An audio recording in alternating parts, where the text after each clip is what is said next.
নতুন হয়েছে cinema hall, তুই যাবি কিনা বল। মদনা বলল, গেলে তাহলে আমার সাথে চল। এমনিও হল যাচ্ছে সব উঠে, বাংলা সিনেমাও যাচ্ছে ফুটে, তাই ভাবলাম চ দেখেই আসি দুটো টিকিট কেটে। সে টিকিটের কি দাম, হয়েছে তো একটা বড় রাম। সে টিকিটের উপরেই লেখা দেখি সিনেমার আবার নাম।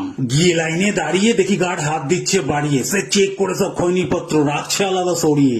এবার কি করি, লোকজন দেখছে ভারী, আমার পকেটে তো রয়েছে আবার নতুন একতারা পারুল বিড়ি। দেশলাই বিড়িটা বার করে হালকা করে ধরে পিছনের লোকের বুক পকেটে চুপচাপ দিলাম ভরে। যেই চেকিং করলাম পার, ঘুরিয়ে দেখলাম ঘাড়, ওনার গার্লফ্রেন্ড বলছে, ইস তুমি বিড়ি খাও, তোমার সাথে যাবো না আমি আর। আমি মদনার হাত ধরে হাঁটা দিলাম জোরে, সে চারতলায় পুরো উঠতে হলো এদিক সেদিক ঘুরে। উপরে গিয়ে লোককে দেখি লিফটে করে আসছে, সে কি? বললাম, হ্যাঁ রে মদনা, এখানে আবার লিফটেরও ব্যবস্থা আছে নাকি? লাগছিল হেবি মজা, আমি ঢুকেই যাচ্ছিলাম সোজা, তিনটে স্ক্রিন, কোন দিকে যাবো যাচ্ছিল না বোঝা। পুরো জায়গাতেই এসি, লোকে কথা বলে না বেশি, আমি তো সিটি বিটি মেরে চিল্লে উঠলাম যে হিরো দেখালো পেশি। লোকে গেল আমার দিকে ঘুরে, একজন চিল্লে উঠলো জোরে, থার্ড ক্লাস সব পাবলিক বার করে দিতে হয় গলার দৌড়ে। বিক্রি হচ্ছিল ভুট্টা ভাজা, বললো 500 টাকায় নিনের মজা।